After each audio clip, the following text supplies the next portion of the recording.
So welcome in discover Rajasthan. देखो दोस्तों, आज हम करने वाले हैं टॉपिक राजस्थान में किसान आंदोलन। हम जो किसान आंदोलन है सारे पढ़ेंगे, जितने भी थे, बिजोलिया, बेगू, ठीक है। लेकिन आज जो सबसे बड़ा है, मतलब बिजोलिया सबसे लंबा चलने वाला किसान आंदोलन भी था। आज हम सिर्फ इस क्लास में बिजोलिया किसान आंदोलन की बात करेंगे, ठीक है। और हम इसको अच्छे से डिटेल से देखेंगे। लास्ट में अपने को देखो, ये पूरी मैं आपको डिटेल से बताऊंगा बिजोलिया किसान आंदोलन कैसे हुआ, कब क्या घटनाएं हुई। और लास्ट में अपने टू द पॉइंट भी बात करेंगे कि जो अपने को याद क्या रखने हैं, मेन वो बात भी हम यहाँ पे अपने देखेंगे। तो सबसे पहले हम ये जानते हैं कि बिजोलिया जो जगह है वो कहाँ पे है। ये अपने को उसकी स्थिति पता होना चाहिए, ठीक है। जो बिजोलिया है वो है वर्तमान में भीलवाड़ा जिले में। एक सेकंड में पेन का कलर चेंज कर लेता हूँ। देखो, जो बिजोलिया है वो है भीलवाड़ा जिले के अंदर, ठीक है। और जो बिजोलिया है ये मेवाड़ जो उस समय राज्य था, तो उसका प्रथम श्रेणी का ये ठिकाना था, ठीक है। प्रथम श्रेणी का ठिकाना। अब जो ठिकाने होते हैं उन पे जागीरदार वगैरह रखे होते हैं, ठीक है, जो कि वहाँ की व्यवस्था देखते हैं, ठीक है, संभालते हैं। तो अब ये आंदोलन क्यों होते हैं? देखो, आंदोलन इसीलिए होते हैं क्योंकि वहाँ के जो लोग हैं, रहने वाले किसान हैं, मुख्य रूप से जो उस टाइम खेती सबसे ज़्यादा थी, तो उन पे इतना ज़्यादा कर लगाया गया, मतलब एक्स्ट्रा भी इतने टैक्स लगा दिए जाते थे, ठीक है, जिससे वो सहन नहीं कर पाते और उनको टैक्स दें या खुद खाएं, ठीक है। तो सब प्रॉपर तरीके से नहीं चल रहा था। जैसे रुपए खाने, भ्रष्टाचार अभी आज के टाइम में चल रहे हैं, तो उस टाइम पे भी इनके ऊपर अधिकारी थे कुछ ठिकानों पे रखे हुए, जो वहाँ पे सबको मुफ्त का रुपये चाहिए था, ठीक है। देखो, अब बिजोलिया मेवाड़ राज्य का प्रथम श्रेणी का ठिकाना है, ये अभी हमने पढ़ लिया बात की। और विंध्याचल के ऊंचे पठार पर बसे होने के कारण इसे उपरमाल भी कहा जाता था, ठीक है, बिजोलिया जो एरिया है उसको। अब अधिकांश यहाँ पे धाकड़ जाति के किसान थे, ठीक है। और जो इससे देखो, जब ये आंदोलन 1897 में स्टार्ट होता है वैसे, ठीक है, प्रॉपर तरीके से। वैसे इसका प्रथम चरण 96 से 1915 माना जाता है। लेकिन जो उस अभी जब हम जागीरदार की बात करेंगे तो देखो, राव कृष्ण सिंह के समय ये स्टार्ट हो गया था पंगा। इससे पहले इतनी कोई दिक्कत नहीं थी, थोड़ा बहुत टैक्स भरते थे किसान, जितना भी उन पे जितने भी प्रकार की लागतें लगाई जाती थी वो भरते थे, ठीक है। अब राव कृष्ण सिंह के समय क्या हुआ कि 84 प्रकार की लागतें वसूली जाती थी। तो बहुत ज़्यादा हो जाती है 84 प्रकार के टैक्स। अगर आपसे इस टाइम भी लिए जाएं तो आपके पास कुछ नहीं बचेगा, ठीक है। और जो डॉक्टर शंकर साय सक्सेना है, वो अपनी पुस्तक में लिखते हैं कि वो इन 84 को 74 बताते हैं, तो मेन 84 माना जाता है। अब हम बिजोलिया जो किसान आंदोलन है, एक तो आपको ये बात याद रखनी है कि जो सबसे लंबा चलने वाला आंदोलन यही है, बिजोलिया किसान आंदोलन, ठीक है। और अब अपने चलते हैं नेक्स्ट, इसके प्रथम चरण से हम शुरुआत करेंगे, ठीक है। देखो, जो बिजोलिया किसान आंदोलन है इसका प्रथम चरण माना जाता है 1896 से 1915 ईस्वी तक, ठीक है। अब क्या है कि 1897 में बिजोलिया के जो किसान हैं, ये कोई एक मृत्यु भोज पर गिरधारीपुरा गांव में एकत्रित होते हैं, ठीक है। गिरधारीपुरा गांव में मृत्यु भोज पर एकत्रित हुए थे, ठीक है। और ये जागीरदार के अत्याचार व शोषण के विरुद्ध इन्होंने विचार विमर्श किया कि अपने को कुछ ना कुछ तो करना होगा। अब ये यहाँ पे जो विचार विमर्श करते हैं, ठीक है, तो इसमें क्या होते हैं कि ये दो बंदे होते हैं। एक तो बेरीसाल गांव के नानाजी पटेल, ठीक है। अब नीचे चलते हैं थोड़ा। एक तो होते हैं बेरीसाल गांव के नानाजी पटेल और गोपाल निवास गांव के ठाकरी पटेल। अब ये दोनों क्या है कि शिकायत लेकर जाते हैं इस ठिकाने की, और शिकायत प्लस यहाँ की समस्या लेकर कहाँ जाते हैं? मेवाड़ के महाराणा फतेह सिंह, उस समय मेवाड़ के महाराणा थे फतेह सिंह, इनके पास जाते हैं, इन्हें समस्या बताते हैं। 6 महीने वहाँ रुकते भी हैं, ठीक है, 6-7 महीने वहाँ पे रुके, सब बताई। अब ये क्या होती है कि ये इनकी समस्या सुनता है, सुनने के बाद ये इनका एक राजस्व अधिकारी होता है। कौन होता है राजस्व अधिकारी? वो होता है हामिद हुसैन, ठीक है। ये हामिद हुसैन को कहता है कि भाई तुम जा चेक करके आ, ये जो बता रही है बात सही है गलत है। तो ये जाता है बिजोलिया, ठीक है, ठिकाने पे जांच करता है, और इस जांच में ये किसानों को सही पाता है, ठीक है। मतलब किसानों पे रियल में अत्याचार हो रहे थे, बहुत प्रकार के ऐसे ऐसे कर लगाए गए, ठीक है। और रिपोर्ट में किसानों की शिकायतों को सही बताया इसने, ठीक है। अब आपको पता ही है कि ऐसा तो है नहीं कि डायरेक्ट ये सबके टच में थे, ठीक है। किसी इनका भी स्तर था, जैसे आज के टाइम में सबका स्तर है नेताओं से नीचे और कोई होता है, सब हर डिपार्टमेंट में ऊपर से नीचे, वैसे यहाँ पे भी स्तर थे। तो किसानों तक कोई ऐसा फायदा भी नहीं। अब महाराणा के जागीरदार को चेतावनी दी तो इतनी लाइटली थी वो कि मतलब अच्छे तरीके से नहीं, ऐसे लग रहा था महाराणा भी उनके साथ है। 1-2 लाख थे तो उसने कम करी करने को कहा, अन्य कोई उसने कार्रवाई नहीं की। तो इसके मतलब कोई ज़्यादा कार्रवाई नहीं हुई तो क्या कृष्ण सिंह क्या कि अपना पक्ष मजबूत समझने लगा। ठीक है। और फिर कृष्ण सिंह क्या करता है कि और ज़्यादा मतलब किसानों के प्रति आक्रामक हो जाता है। ठीक है। अब वो क्या करता है कि नानक जी व ठाकरी पटेल ये बिजोलिया से निर्वासित कर दिए जाते हैं, नज़रबंद इनको कर दिया जाता है, बिजोलिया में इनकी एंट्री नहीं होती। अब थोड़ा क्या है, बिजोलिया किसान आंदोलन है, जो बिजोलिया नामक जगह है वो अन्य राज्यों से मतलब टच में थी, तो लोग आराम से इधर उधर आ जा सकते थे। ठीक है। अब चतुराई व कूटनीति दमन के द्वारा किसानों की एकता को वो कमजोर करना चाहता है। अब यहाँ पे कृष्ण सिंह देखो क्या करता है, एक किसानों को तोड़ने का काम करता है। वो कैसे, तो बात बनेगी नहीं इकट्ठे हुए तो हमारे लफड़ा पड़ जाएगा। तो वो करता है कि 1800 देखो 99 और 1900 ईस्वी में छप्पनिया अकाल पड़ता है। ठीक है। सबसे खतरनाक अकाल था ये, सबको पता है। अब इस अकाल में क्या करता है, श्रम न करने पे भी ना कृष्ण सिंह सबको अनाज फ्री में देता है। आपने एक मूवी देखी होगी जिसमें वो अमरीश पुरी कहता है पहले इन्हें आराम की खाने की आदत पड़ने दो, वो तो वही बात है। तो पहले इन्हें फ्री में देता है तो उसको पता है भाई अपने इससे तिगना तिगना निकलवा लेंगे बाद में। ठीक है। और किसानों को क्या करता है कि अपने साथ रखने लग जाता है, किसी को अंगरक्षक बना लेता है, किसी को नंबरदार पटेल, ऐसे मतलब डिवाइड करने की कोशिश करता है किसानों को। ठीक है। और अब 1903 में वो क्या करता है, 1903 के अंदर चंवरी कर लगाता है वो। चंवरी कर क्या होता है, ये एग्जाम में आ सकता है। चंवरी कर होता है कि प्रत्येक व्यक्ति को अपनी लड़की के विवाह पर 5 रुपए देने होते थे। ठीक है। उस टाइम 5 रुपए क्या, 1 रुपए की वैल्यू भी बहुत थी। ठीक है। तो 1903 में ये चंवरी कर लगाया गया। ठीक है। तो अब इस जब वो चंवरी कर लगाया गया तो वहाँ के किसानों ने 2 साल तक तो अपनी लड़कियों की शादी नहीं की। ठीक है।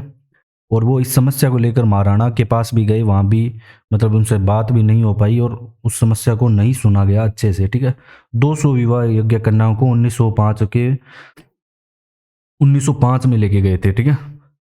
लेकिन उन्होंने नहीं माना, बल्कि राव है जो वहाँ का, राव कहते थे जो ठिकानेदार हैं, अभद्र व्यवहार किया उनके साथ। ठीक है। अब और 1905 को उन्होंने फैसला लिया कि हम अक्षय तृतीया को खेत में कोई हल नहीं चलाएगा। ठीक है। 1905 में अब वो हल जब नहीं चलाते हैं, ठीक है, अक्षय तृतीया के दिन खेत में, अक्षय तृतीया के दिन, तो वो चमरी कर थोड़ा घटाकर उसका 1/2 या 2/5 कर दे दें एक बार, थोड़ी सी ढील देने के लिए। अब जो पृथ्वी सिंह जागीरदार बनता है 1906 के अंदर, ठीक है, जो बिजोलिया ठिकाने का होता है। ठीक है। अब 1906 में ये बनते ये नया एक और सिस्टम लिया था भाई, तलवार मंदाई, मतलब उत्तराधिकारी शुल्क दो, ये कहता है मुझे। ठीक है। अब किसान आगे इतने प्रकार के शुल्क दे रहे थे, अब ये फिर 1906 के अंदर ये तलवार बंदाई लिया कर लिया था। ठीक है। और उनका एकमात्र लक्ष्य यही था कि जागीर से अधिकाधिक आय प्राप्त करें, शानो शौकत से रहते हैं अपने। नए कर्मचारी को एकमात्र उद्देश्य ठिकाने की आय में वृद्धि करो और राव साहब को प्रसन्न करो, यही इनका मकसद था। ठीक है। अब क्या होता है कि जागीरदार की इन कठोर नीतियों से किसान आ जाते हैं बुरी तरह परेशान। ठीक है। अब क्या होता है कि साधु सीताराम दास, ब्रह्मदेव व फतेहकरण ने ये करते हैं इन्हें संगठित। ठीक है। और 1914 में हो जाती है पृथ्वी सिंह की यहाँ पे मृत्यु। ठीक है। पृथ्वी सिंह की मृत्यु होने पर इसका जो पुत्र है ना, वो अभी बाल्यावस्था में था, मतलब किशोरावस्था से कम। ठीक है। मतलब वो संभाल नहीं सकता था ठिकाने को, कहने की बात ये है। तो मेवाड़ राज्य की ओर से अमर सिंह राणावत है ना, इसे ठिकाने का प्रशासन नियुक्त किया गया। ये ठीक था, मतलब इसने किसानों की बातों को समझा भी था और कुछ इसने कर भी कम किए। ठीक है। लगान घटाकर 2/5 से 1/3 किया, तक की हल्का पूरा लागतें ये समाप्त की। ठीक है। और किसानों को निजी उपयोग के लिए खेत से बबूल के पेड़ काटने का ये इसने अधिकार दे दिया था इसके टाइम, ठीक है। फिर कर्मचारियों ने इन रियायतों को किसानों तक पहुंचने ही नहीं दिया, ठीक है। इसके नीचे भी देखो बंदे थे, वो उनको पता था कि अपने को किसानों को लूटना है, सीधी बात है, तो उसने किसानों तक ये फायदा पहुंचने ही नहीं दिया। अब क्या होता है, आंदोलन का द्वितीय चरण प्रारंभ होता है 1916 से 1922 ईस्वी तक, ठीक है। ये भी आपसे पूछा जा सकता है प्रथम चरण की कब से कब तक है, द्वितीय से कब तक है, तो ये याद रखना आप 1916 से 1922 तक।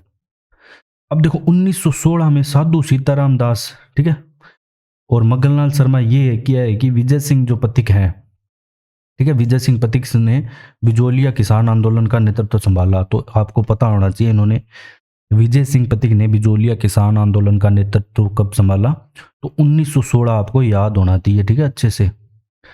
और बिजोलिया के में ये क्या काम करते हैं कि ये आंदोलन में अपनी जड़ें मजबूत बनाने के लिए एक विद्या प्रचारिणी सभा का गठन करते हैं, ठीक है। तो ये इंपॉर्टेंट है, विद्या प्रचारिणी सभा का गठन किसने किया, विजय सिंह पथिक ने किया, ठीक है।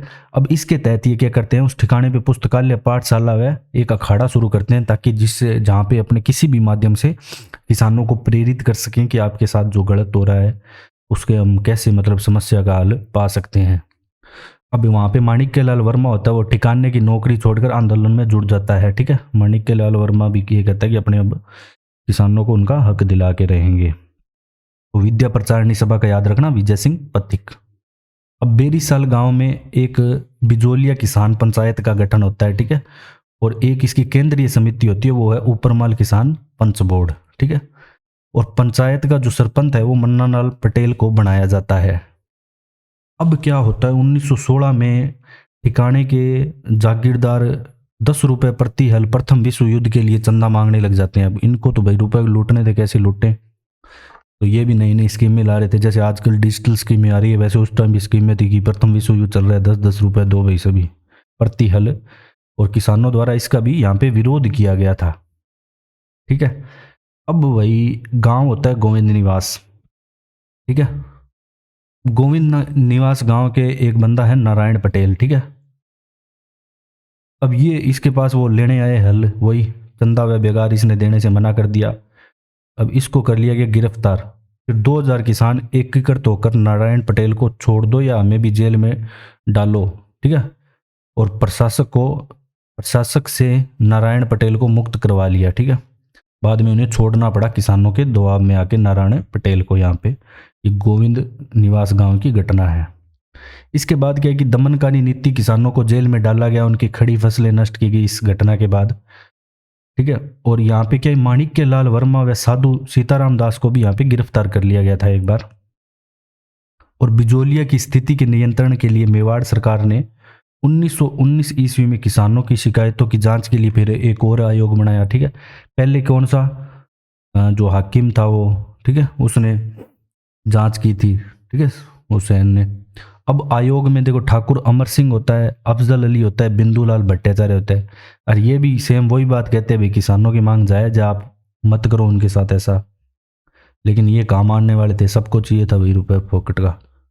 अब ठिकानों का मुंसरिम होता है राज्य के अधिकारियों को जांच रिपोर्ट पर कार्रवाई न करने पर राजी, ठीक है। मतलब उसने कह दिया मेवाड़ महाराणा ने, लेकिन ये नीचे वाले इनकी बात नहीं सुन रहे। अब क्या है कि उस टाइम एक अंग्रेज रेजिडेंट होता है, विल्किसन उसका नाम है, क्या है, विल्किसन, विल्किसन है ये, एक सेकंड इसको मैं सही कर देता हूं, उसका नाम होता है विल्किसन। ये क्या क्या ये ऐसे कहता है कि रूसी बोल से भी क्रांति का प्रभाव का अनुमान यहाँ पे लगाता है, अंदाजा ऐसे ही, और ऐसे कह देता है मेवाड़ के महाराणाओं, क्योंकि इनको कुचल दो शक्ति से, मतलब इनका दमन करो पूरे तरीके से और इन पे अत्याचार करो आप किसानों पे, ये कहता है। अब सबसे इंपॉर्टेंट अपने बात क्या आती है, सबसे इंपॉर्टेंट बात इस बिजोलिया आंदोलन के बारे में ये आती है कि एक समाचार पत्र होता है प्रताप, जिसका प्रकाशन होता है कानपुर से। कर्ता कौन है, गणेश शंकर विद्यार्थी। अब सबसे पहले देश भर में आंदोलन चर्चित होता है इसी प्रताप समाचार पत्र के थ्रू। तो एग्जाम में आपसे पूछा जा सकता है कि सबसे पहले बिजोलिया जो किसान आंदोलन है वो किस पत्र, समाचार पत्र के द्वारा चर्चित होता है, या किस जो बिजोलिया की घटना है उसको किस समाचार पत्र में प्रकाशित किया गया। तो आपका उत्तर होना चाहिए प्रताप। जो कि कानपुर से प्रकाशित होता है गणेश शंकर विद्यार्थी के द्वारा। इसके अलावा बाद में अन्य और भी जैसे प्रयाग, कलकत्ता, भारत मिश्र, ठीक है, ये भी बिजोली आंदोलन के बारे में लिखते हैं। और जो पूना से मराठा, जो कि बाल गंगाधर तिलक का अखबार होता है, ये किसानों पर हो रहे अत्याचारों के विरुद्ध मेवाड़ मराठा को पत्र भी लिखते हैं तिलक, ठीक है। फिर गांधी जी भी इस आंदोलन के बारे में बात करते हैं, पथिक को मुंबई बुलाते हैं और पथिक से इस आंदोलन के बारे में बात करते हैं। और महादेव देसाई है, जो कि महात्मा गांधी के सचिव है, इनको जांच के लिए बिजोलिया भी भेजा गया था, ठीक है। और आंदोलन को महात्मा गांधी यहाँ पे समर्थन देते हैं पूरा अच्छे से, पत्र लिखकर महाराणा के किसानों की समस्याओं को हल करने को भी कहा था। अब क्या है कि ठिकानों ने, अब जो ठिकाने हैं उन्होंने पीवड़ सिंचित भूमि, पीवड़ भूमि मतलब सिंचित भूमि है, तो ये टर्म्स भी याद रखना आप। तो सिंचित भूमि का लगान यहाँ पे बढ़ा दिया। तो अब ये लगान बढ़ाने पे अब यहाँ पे देखो, सिंचित भूमि का जब लगान बढ़ाया तो किसानों ने जो पीवल भूमि है उसको मतलब सिंचना मना वो बंद कर दिया, ठीक है। अब एक अन्य इंपॉर्टेंट पॉइंट ये आता है कि कांग्रेस के अमृतसर अधिवेशन में सबसे पहले बिजोलिया किसान आंदोलन की बात उठाई गई थी। तो ये आपसे पूछा जा सकता है। तो कांग्रेस के अमृतसर अधिवेशन के अंदर, जो कि 1919 में हुआ था, पथिक ने इस मुद्दे को रखा था, ठीक है, ठीक है। और 1920 में महाराणा फिर वापिस एक आयोग बनाता है, ठीक है, जिसमें इसमें कौन कौन होता है इस बार? ठाकुर राज सिंह, रमाकांत मालवीय, तख्त सिंह। ये किसानों की समस्या को सही बताते हैं कि भाई अत्याचार हो रहा है, ठीक है, अवैधानिक लागतें में बेगारे समाप्त करने की सिफारिश की जाती है, ठीक है। और महाराणा की सिफारिश पे कोई ध्यान नहीं देता, बात ये है, मतलब उसकी बात कोई मानता ही नहीं है। अब क्या है कि 1920 में राजस्थान केसरी समाचार पत्र कौन निकालता है? विजय सिंह पथिक और रामनारायण चौधरी दोनों मिलके निकालते हैं, ठीक है, पथिक और रामनारायण चौधरी, ध्यान रखना। और 1919 में एक राजस्थान सेवा संघ की भी स्थापना होती है, ठीक है, जो पथिक, अर्जुन लाल सेठी और एक और मिलके सब करते हैं, ठीक है। राजस्थान सेवा संघ भी बहुत अहम भूमिका निभाएगा इसमें आंदोलनों में। और जो बिजोलिया किसान आंदोलन है, ये बाकी जो अन्य किसान आंदोलन हुए थे, तो ये इतने साल चला था, तो सबके लिए एक प्रेरणा भी बन गया था कि वो भी अभी तक डटे हुए हैं। अब देखो, कांग्रेस के नागपुर अधिवेशन में, देखो पहले हमने अमृतसर अधिवेशन में सबसे पहले इसकी बात उठाई गई। अब नागपुर अधिवेशन में क्या है कि इसका एक चित्रण किया गया, एक प्रदर्शनी की गई बिजोलिया किसान आंदोलन की। यहाँ पे बिजोलिया के 3 किसान थे, कौन? कालू जी, नंदराम जी और गोकुल जी, ये, ठीक है। ये प्रदर्शनी करते हैं, चित्रण करते हैं देशी राज्यों के अत्याचारों के, मतलब कैसे कैसे, एक मतलब नाटक भी समझ सकते हो आप, मतलब एक नाटक के तरीके से समझाते हैं कि कैसे अत्याचार किसानों पे हो रहा है। अब ये महात्मा गांधी से बैठकर आंदोलन की सफलता का आशीर्वाद भी यहाँ पे लेते हैं। अब आपसे एक ये पूछा जा सकता है कि बिजोलिया जो किसान आंदोलन है ना, वो अपने पीक पे कब था, चरम पर? तो वो 1921 में था अपने चरम पर, बिजोलिया किसान आंदोलन है। अब क्या होता है कि अब थोड़ी बात और ऊपर पहुंचती है। अब वहाँ का जो एजीजी होता है, ठीक है, एजेंट टू गवर्नर जनरल, वो था हॉलैंड, इसका सचिव था जलवी, ठीक है। मेवाड़ का रेजिडेंट विल्किसन, मेवाड़ के दीवान प्रभाष चंद्र चटर्जी, ठीक है, और शायर हाकिम लाल बिहारी, ठीक है। ये वापस फिर एक समितियां गठित करते हैं, ठीक है। फिर 4 फरवरी 1922 को समिति बिजोलिया पहुंचती है, ठीक है। अब 4 फरवरी 1922 को समिति बिजोलिया पहुंची और निम्न शर्तों पर समझौता हुआ 11 जून 1922 को कि 35 लागतें यहाँ पे समाप्त कर दी गई, तलवार बंधाई की राशि में कमी की गई, ठीक है। और जिन वर्षों में जमीन पड़त नहीं है तो वहाँ पे लगान नहीं लिया जाएगा, और किसानों को उनकी जमीनें सौंपी, ठीक है। कईयों की जमीनें हड़प ली थी जो इस आंदोलन में सम्मिलित थे, उनको वापस सौंप दी गई। अब जुल्मी कामदार और हीरालाल व फौजदार को वहाँ से हटा दिया, मतलब जो यहाँ पे जो मुख्यतः किसानों पे जुल्म कर रहे थे। और समझौता ये टिकाऊ नहीं रहा, ये इसका रिजल्ट रहा, ठीक है। मतलब ये जो शर्तें थी ये भी टिकाऊ नहीं रही थी, कुछ समय के लिए थी। फिर आता है आंदोलन का तृतीय चरण, ठीक है। अब जब तृतीय चरण आता है तो 1923 से 26 तक अतिवृष्टि व अनावृष्टि से फसलें होगी नष्ट। फिर भी वो कहते भाई लगान भरो, तुमको तो टैक्स देना पड़ेगा। तो 1926 में बंदोबस्त लगान की दरें भी बहुत ऊंची कर दी गई। ठीक है। अब मई 1927 में अब क्या होता है कि विवाद होता है एक पथिक और रामनारायण चौधरी के बीच में। ये क्यों होता है? क्योंकि देखो 1927 में किसान पंचायत ने पथिक की सलाह पर धाकड़ जाति के किसानों को अपनी बरानी जो भूमि है वो छोड़ने की सलाह दी। अब वो किसान वो अपनी भूमि छोड़ देते हैं, तो जब उन्होंने अपनी भूमि छोड़ी तो वो ठिकानेदारों ने वहाँ पे भूमि कब्जा ली सारी और वापस नहीं दी। ठीक है। इस जो ये वाला डिसीजन है इसको रामनारायण चौधरी सपोर्ट नहीं करते थे। ठीक है। तो इस कारण इन दोनों में मतभेद हो गए, रामनारायण चौधरी और विजय सिंह पथिक में। अब क्या होता है कि पथिक ने किसान आंदोलन से स्वयं को 1929 में अलग कर लिया। ठीक है।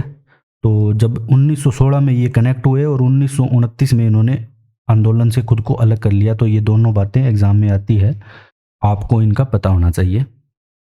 अब क्या है कि माणिक्यलाल वर्मा के कहने पे जमुनालाल बजाज आंदोलन का नेतृत्व करते हैं और ये जो जिम्मेदारी वो देते हैं हरिभाऊ उपाध्याय को कि आप संभालो, अपने तुम्हारे ऊपर है। तो ये बात करते हैं फ्रेंच से जमीनें वापस लौटाने के लिए, लेकिन ये सफल नहीं हो पाते। ठीक है। अब किसानों के सत्याग्रह का फैसला लिया जमीनें वापस लेने के लिए कि हम सत्याग्रह करेंगे। ठीक है। और 1931 में अक्षय तृतीया के दिन किसानों ने अपनी छोड़ी हुई जमीन पर हल चलाना शुरू किया। तो ये काम किया तो किसानों को पीटा गया, अमानवीय व्यवहार किया गया उनके साथ। ठीक है। और जो माणिक्यलाल वर्मा है उनको गिरफ्तार भी किया गया। ठीक है। और हरिभाऊ उपाध्याय जो मेवाड़ राज्य के पदाधिकारियों को पत्र भी लिखते हैं कि ये क्या चल रहा है यहाँ पे आपके राज्य में। और अखिल भारतीय देशी राज्य लोक परिषद ने एक समिति भी नियुक्त की और गांधी जी के आदेश पर मदन मोहन मालवीय मेवाड़ के प्रधानमंत्री को भी पत्र लिखते हैं। ठीक है, कि क्या चल रहा है। ठीक है, ये अब जो बातें हैं मैं बता रहा हूँ आपको। अब क्या है कि जो बजाज हैं वो सुखदेव प्रसाद, ये प्रधानमंत्री था मेवाड़ का उस समय, और महाराणा से भेंट करते हैं जमीनें लौटाने के लिए, पर समझौता नहीं होता है। वो कहते हैं हम नहीं लौटाएंगे ज़मीनें। अब क्या होता है कि माणिक्यलाल वर्मा किसानों के साथ मिलने गए प्रधानमंत्री सुखदेव प्रसाद, व उनके वापिस उनके अब उन्हें क्या किया जाता है कि गिरफ्तार कर लिया जाता है कुंभलगढ़ में। सहपरिवार माणिक्यलाल वर्मा को उनके परिवार के सहित बंदी बना लिया जाता है कुंभलगढ़ में। तो ये एग्जाम में क्वेश्चन आता है कि कौन से जेल में माणिक्यलाल वर्मा को बंदी बनाया गया, तो कुंभलगढ़ के अंदर। ठीक है। और 24 नवंबर 1938 को बिजोलिया किसान पंचायत है। ठीक है, ये महाराणा के सामने शर्त रखती है कि जमीनें लौटा दो, भविष्य में हम ऐसा कोई आंदोलन नहीं करेंगे। महाराणा ने आदेश दिए जमीनें लौटाने के। ठीक है, और निर्देश पे उस समय जो प्रधानमंत्री थे वो थे टी विजय राघवाचार्य। ठीक है, और जमीनें लौटा दी गई 1941 ईस्वी के अंदर। ठीक है, और उस टाइम राजस्व मंत्री थे मोहन मेहता, जब 1941 में यहाँ पे इनकी जमीनें लौटाई गई। तो ये देखो आंदोलन यहाँ पे 1941 में समाप्त हुआ था और 1897 में चला था। ठीक है, और 1897 से चला था, देख लो 1941 तक सबसे लंबा चलने वाला किसान आंदोलन बिजोलिया किसान आंदोलन। अब हम बात करेंगे टू द पॉइंट, जो अपने को देखो और कुछ याद रहा ना हो, ये आपको याद रखना जरूरी है। बिजोलिया भीलवाड़ा में है, ये याद, सबसे ज़्यादा धाकड़ जाति के किसान थे। ठीक है, राव किशन सिंह था जो जागीरदार था उस समय जिस टाइम आंदोलन प्रारंभ हुआ था। ठीक है, वैसे 1897 है इसकी डेट। 84 प्रकार की आप लागतें लगाई गई थी। अब होता है आंदोलन का प्रथम चरण 96 से 15, तो ये आपको याद रखना है, 96 से 15 प्रथम चरण है। नानाजी पटेल ठाकरे पटेल उदयपुर जाते हैं, महाराणा फतेह सिंह के पास शिकायत लेकर, हमने पढ़ा, सफल होते हैं, लेकिन इनकी बातों पे गौर नहीं किया जाता। राजस्व अधिकारी होता है हामिद हुसैन, ये किसानों की समस्या सही मानता है, लेकिन 1-2 लागतें कम कर दी, अन्य कोई कार्रवाई नहीं, और नानाजी व ठाकरे पटेल को निर्वासित कर दिया जाता है। तो ये प्रथम के अंदर ये इंपॉर्टेंट है। फिर 1903 में चमरी कर लगाया जाता है। ठीक है, ये इंपॉर्टेंट है। तलवार भाई 1906 में लगाया जाता है। साधु सीताराम दास जुड़े 1913 में। ठीक है, अब आंदोलन का द्वितीय चरण है वो 16 से 1922 होता है। 16 में विजय सिंह पथिक नेतृत्व करते हैं, ये इंपॉर्टेंट है। विद्या प्रचारणी सभा भी इन्होंने ही बनाई पथिक ने। माणिक्यलाल वर्मा जुड़े, आंदोलन के बारे में सर्वप्रथम प्रकाशन प्रताप करता है। ठीक है, समाचार पत्र गणेश शंकर जो विद्यार्थी द्वारा निकाला गया था, प्रताप। अब 1919 में कांग्रेस के अमृतसर अधिवेशन में ये मुद्दा उठाया गया ठीक है। और राजस्थान केसरी पथिक प्लस रामनारायण चौधरी ने निकाला। ठीक है। अब आंदोलन का है तृतीय चरण। तृतीय चरण होता है 1923 से 41 तक। 1929 में पथिक हट गए। ठीक है, हटना वो याद रखना है आपने को। जमुनालाल बजाज नेतृत्व करते हैं, माणिक्यलाल वर्मा जेल में बंदी बना लिए गए। ठीक है, कुंभलगढ़ में 1941 में किसानों की जमीनें लौटा दी गई। तो यहाँ पे 1941 में ये आंदोलन हो जाता है समाप्त। ठीक है। अब यह आंदोलन राजस्थान के अन्य किसान आंदोलन के लिए प्रेरणा व उत्साह भरा रहा। ठीक है, लेकिन ये अंत में थोड़ा ढीला पड़ गया था आंदोलन। ठीक है, क्योंकि सही नेतृत्व तो नहीं था एक तो, और बाकी हमने बिजोलिया किसान आंदोलन अच्छे से किया। तो आप, अगर आपको कंटेंट पसंद आया तो आप शेयर एंड सब्सक्राइब जरूर करें। एंड डिस्कवर राजस्थान से जुड़ने के लिए आपका धन्यवाद।